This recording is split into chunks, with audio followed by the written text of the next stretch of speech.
नमस्कार। मैं रुचि देव। चलिए सुनते हैं आज की ये कहानी।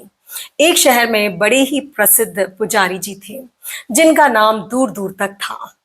एक बार गांव के एक मंदिर के पंडित जी की मृत्यु हो गई, तो इन पुजारी जी को गांव में भेजा गया। गांव के लिए बस जाती थी।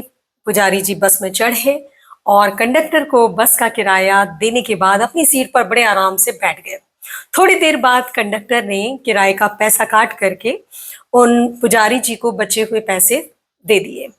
थोड़ी देर में पुजारी जी क्या देखते हैं कि अरे, इस कंडक्टर ने तो मुझे गलती से 10 रुपए ज्यादा दे दिए हैं। कोई बात नहीं, थोड़ी देर में जब वो इस साइड आएगा तो मैं उसके पैसे वापस कर दूंगा। फिर वो सोचने लगे कि ये बस चलाने वाली जो कंपनियां हैं, ये तो लाखों रुपए कमाती हैं। अरे, इतने थोड़े से पैसे, 10 रुपए के लिए मैं परेशान हो रहा हूँ। जाने दो जाने दो, ये ईश्वर की गिफ्ट समझकर मैं रख लेता हूँ, मैं इसे अच्छे काम में लगा दूंगा।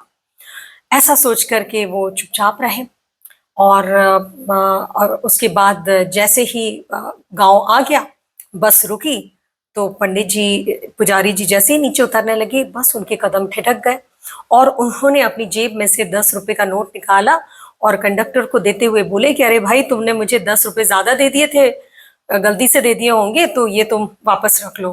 कंडक्टर मुस्कुराने लगा और कहने लगा कि प्रणाम पुजारी जी, मैं आपको देखते से ही पहचान गया। आप नए पुजारी जी है ना, जो अभी अभी इस गांव में आए, पहली बार आए हैं शायद आप।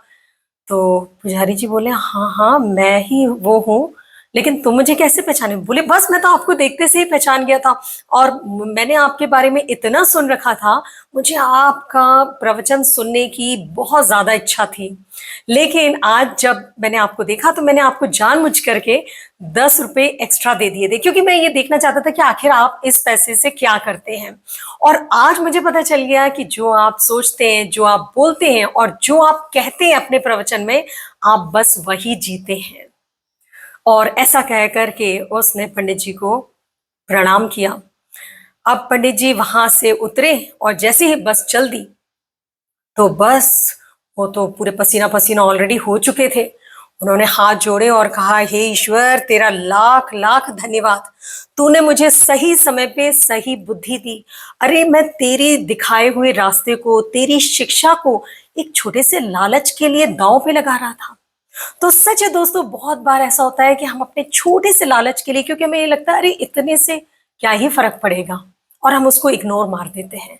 तो ऐसा करके हम अपने जीवन की जो सबसे बड़ी पूंजी है, यानी कि हमारा चरित्र, उसको हम दांव पर लगा देते हैं। तो चलिए दोस्तों, अगले सोमवार हम फिर सुनते हैं एक नई कहानी, शाम 5 बजे, एक नई सीख के साथ, मेरे चैनल ब्लूम विथ रुचि देव पर।